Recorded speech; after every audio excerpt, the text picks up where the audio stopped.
Okay जी, question number 6 और 7 हम कर चुके हैं। अब आती है क्वेश्चन नंबर 8 की बारी। क्वेश्चन नंबर 8 में जो है हमारे पास बहुत सारे पार्ट्स हैं। इसके कुछ पार्ट्स मैं करूँगी, कुछ पार्ट्स आप करेंगे। जो थोड़ा सा डिफरेंट होगा वो मैं करूँगी, उससे मिलता जुलता आप खुद करेंगे। ठीक है जी। अब जैसे कि आप अपनी बुक की तरफ देखें, एक्सरसाइज 1.3 का जो क्वेश्चन नंबर 8 है उसके पहला और जो दूसरा पार्ट है वो दोनों एक जैसे हैं, बिल्कुल सेम एज इट इज़ हैं, सिर्फ उसमें साइन का फ़र्क है। एक में प्लस का साइन है, एक में माइनस का साइन है। तो एक क्वेश्चन मैं करूँगी, एक क्वेश्चन आप करेंगे। एडिशन करना थोड़ा मुझे लगता है कि आसान होता है, तो एडिशन आप करेंगे, सब्ट्रैक्शन मैं करती हूँ। मतलब कि फ़र्स्ट पार्ट आपने करना है और सेकेंड पार्ट मैं करने लगी हूँ। हैं दोनों एक जैसे ही, सिर्फ साइन का डिफरेंस है।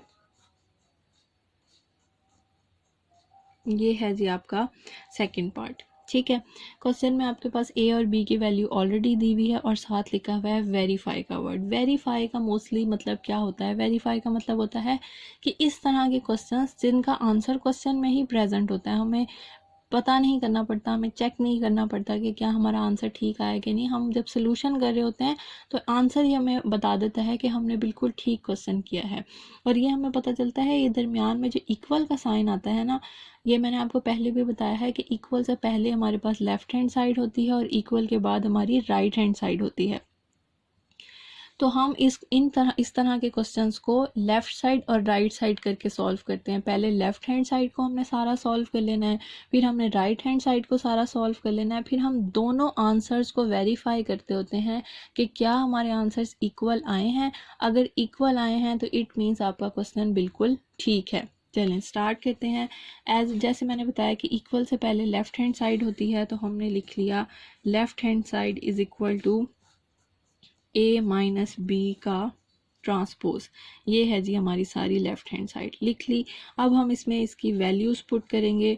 जैसे जैसे साइन, नोटेशन, ब्रैकेट होती है, उनकी जगह नहीं चेंज करनी होती, वो वहाँ वैसे ही रहते हैं। जैसे कि ब्रैकेट हमने ऐसी की ऐसी लिख दी। अब हम इसमें ए की वैल्यू पुट करेंगे। This is the value of A 1021। Minus का साइन हमने ऐसे ही लगाया और बी की वैल्यू पुट करेंगे 121 0। ब्रैकेट क्लोज हो रही है, हमने क्लोज कर दिया और ब्रैकेट के ऊपर टी का निशान है वो भी हमने ऐसे ही लिख दिया। ब्रैकेट प्लस माइनस सारे के सारे ऐसे के ऐसे ही हैं, बस हमने ए और बी की यहाँ पे वैल्यू पुट कर दी है। ठीक है, अब हमने पहले भी ये बात डिस्कस की है कि जहाँ पे ब्रैकेट होती है उस ब्रैकेट को पहले फोकस करना होता है। तो यहाँ भी हम पहले फोकस करेंगे, ब्रैकेट के अंदर देखेंगे ब्रैकेट के अंदर क्या कुछ चल रहा है। ब्रैकेट के अंदर हो रही है सब्ट्रैक्शन, तो इट मीन्स हम सब्ट्रैक्शन पे पहले फोकस करना है। तो सिंपल हम सब्ट्रैक्शन की तरफ चलते हैं। हमें सब्ट्रैक्शन करनी आती है। 1 - 1, 2 - 1, 0 - 2 एंड 1 - 0। और इसके ऊपर है जी टी का निशान, तो हमने ब्रैकेट को कर लिया है सॉल्व, तो हम इसके ऊपर टी डाल देते हैं। ठीक है जी, अब हमने सिंपल माइनस करना है जैसे हम माइनस करते होते हैं। 1 - 1 0, 2 - 1 1, 0 - 2 -2 एंड 1 - 0 1। ठीक है जी, इस ट्रांसपोज का मतलब भी आपको पता है। Transpose means to change the rows into columns. तो ये है जी हमारी फर्स्ट रो, इसे हम कॉलम में चेंज कर देते हैं। बड़ा आसान है कॉलम में चेंज करना। 0 और 1 वर्टिकल फॉर्म में लिख देते हैं। ये दूसरी रो है, इसे हमने इस तरह लिख देना। लिख दिया, ये आ गया जी हमारा ट्रांसपोज। इसका मतलब है ये हमारा लेफ्ट हैंड साइड का आंसर है। ठीक है, अब हम राइट हैंड साइड का आंसर सॉल्व करेंगे और फिर दोनों को कंपेयर करेंगे कि दोनों के आंसर एक जैसे हैं। अगर एक जैसे हैं तो हम जो हैं वो ऑलवेज राइट हैं। चलें जी, राइट हैंड साइड सॉल्व करते हैं। राइट हैंड साइड में हमने क्वेश्चन पे देखना है कि राइट हैंड साइड में कौन सी वैल्यू है। ये जी है हमारी सारी राइट हैंड साइड। इक्वल के जो बाद होता है that is called right hand side A transpose minus B transpose. उसी तरह जहाँ जहाँ जो जो नोटेशन है, साइन है, उन्हें छेड़ना नहीं है, उन्हें वैसे ही लिखना है। जहाँ बस अल्फ़ाबेट है उनकी जगह वैल्यू आ जाएगी। ए की वैल्यू हमारे पास है 1021। ए के ऊपर ट्रांसपोज था वो हम वैसे ही लिखेंगे, माइनस ऐसे ही लिखेंगे। बी की वैल्यू पुट करेंगे 1210 और बी के ऊपर भी ट्रांसपोज है तो हमने ट्रांसपोज डाल दिया। अब सोचने की बात है कि माइनस करें या ट्रांसपोज करें, तो ट्रांसपोज पे हमने पहले जाना है। क्यों जाना है?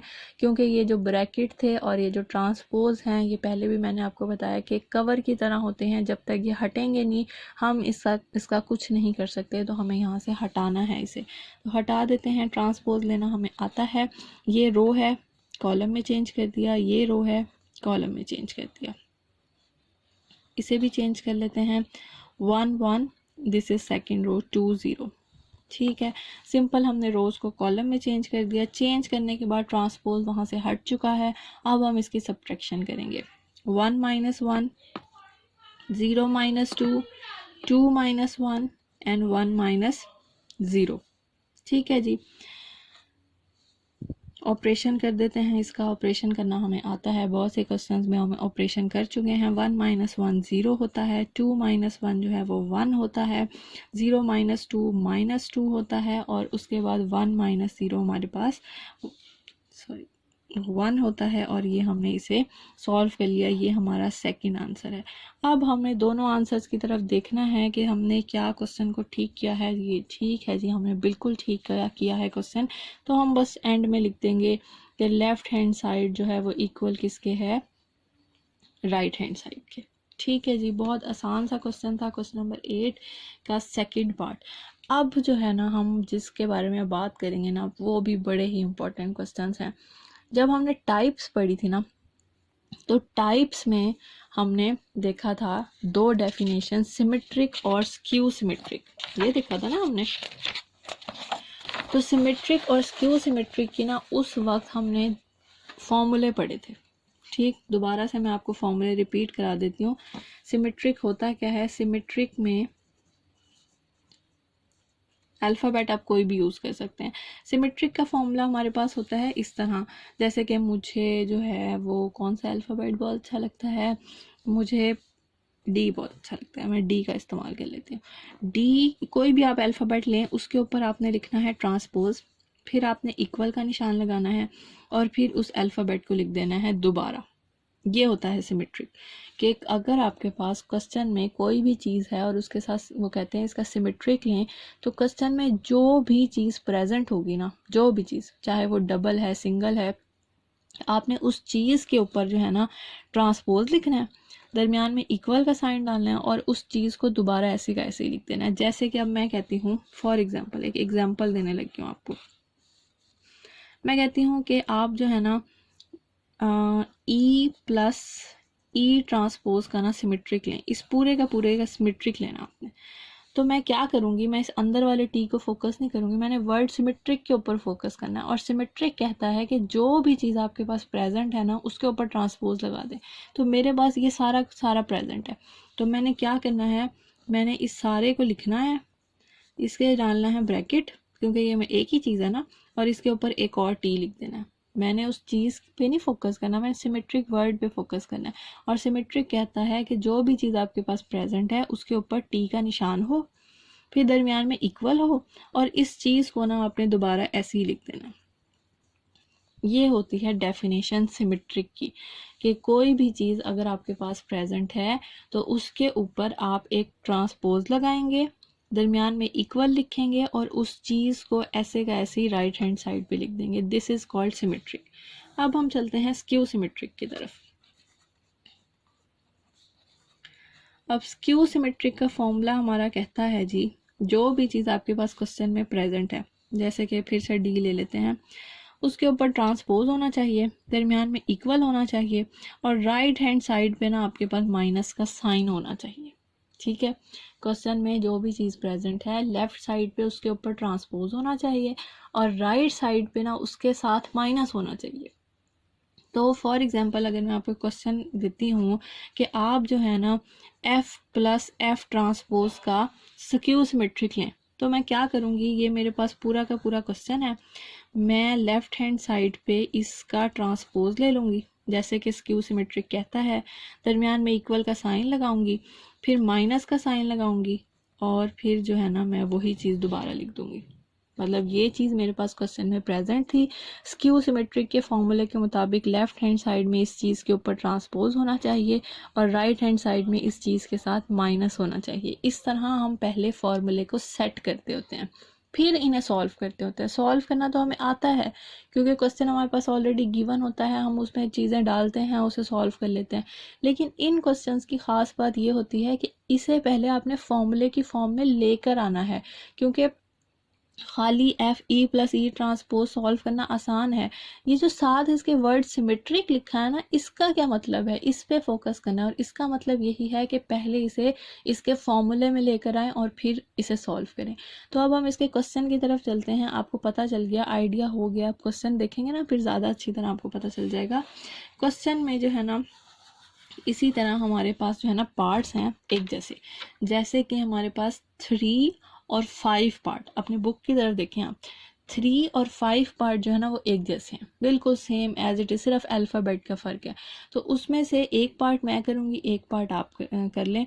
तो आप अगर कहते हैं तो मैं कर लेती हूँ जी 3rd पार्ट और 5th पार्ट आप करेंगे। बहुत इंपॉर्टेंट क्वेश्चन है, बोर्ड में बहुत ज़्यादा आते हैं। ये हमारे पास क्वेश्चन नंबर 6 का 3rd part, sorry question number 8 का 3rd पार्ट है। 8 तक पहुंच गए हम तो अब 3rd पार्ट कहता है जी हमारे पास A plus A transpose is symmetric. इसका मतलब ये है कि ये जो हमारी चीज़ है ना, इस पे हमने लगा देना है सिमेट्रिक का फॉर्मूला। तो सिमेट्रिक का फॉर्मूला दोबारा से रिमाइंड करें ज़रा माइंड में। लेफ्ट हैंड साइड पे जो है हमारे पास ट्रांसपोज होना चाहिए और राइट हैंड साइड पे वो चीज़ वैसी की वैसी होनी चाहिए, उसके साथ कुछ नहीं होना चाहिए। तो हम इसे फॉर्मूला करेंगे तो हम इसमें थोड़ी सी ना वर्डिंग लिखेंगे।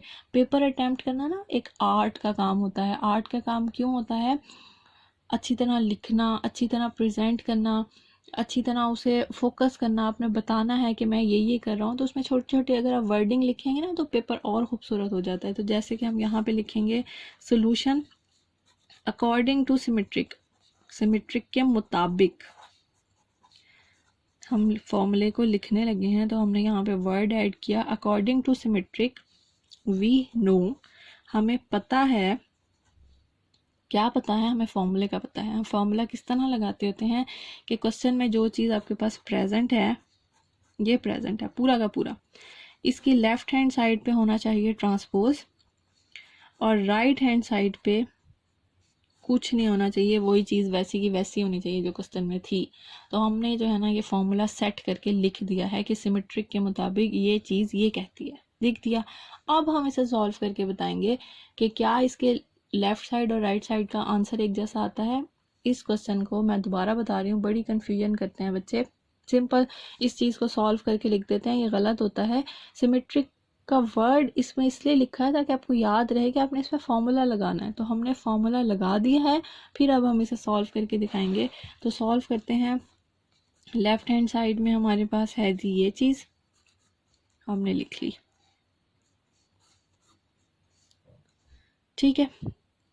लिखने के बाद आपको पता है जहाँ जहाँ जिस चीज़ की ज़रूरत होती है वहाँ पे हमने उस वैल्यू को पुट कर देना होता है। तो क्वेश्चन में बुक की तरफ देखें आप, बुक में आपके पास ए की वैल्यू थी, वो मैं दोबारा यहाँ रिपीट कर रही हूँ।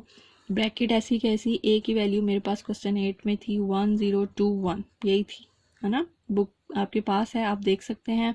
फिर मैंने ए की वैल्यू पुट की 1021, इसके ऊपर टी का निशान है, मैंने वो लगा दिया, ब्रैकेट मैंने बंद कर दी, फिर एक टी का निशान है, मैंने वो लगा दिया, दोनों की जगह वैल्यू पुट की, प्लस ब्रैकेट सारा कुछ वैसे का वैसे ही लिख दिया। लिखने के बाद मैंने ब्रैकेट के अंदर की चीज़ों को पहले फोकस करना है।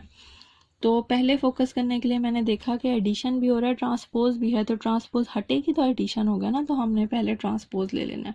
ये हमने ऐसे का ऐसे लिख दिया, प्लस ट्रांसपोज ले लेते हैं जी इसका, ये रो है इसे कॉलम में लिख दिया, ये रो है इसे कॉलम में लिख दिया। ट्रांसपोज हट गया यहाँ से, एक बाहर वाला ट्रांसपोज अभी रहता है, इसलिए हमने उसे वैसे का वैसे ही लिख दिया। अब हम सिंपल इसकी क्या करेंगे, एडिशन करेंगे, ठीक है जी।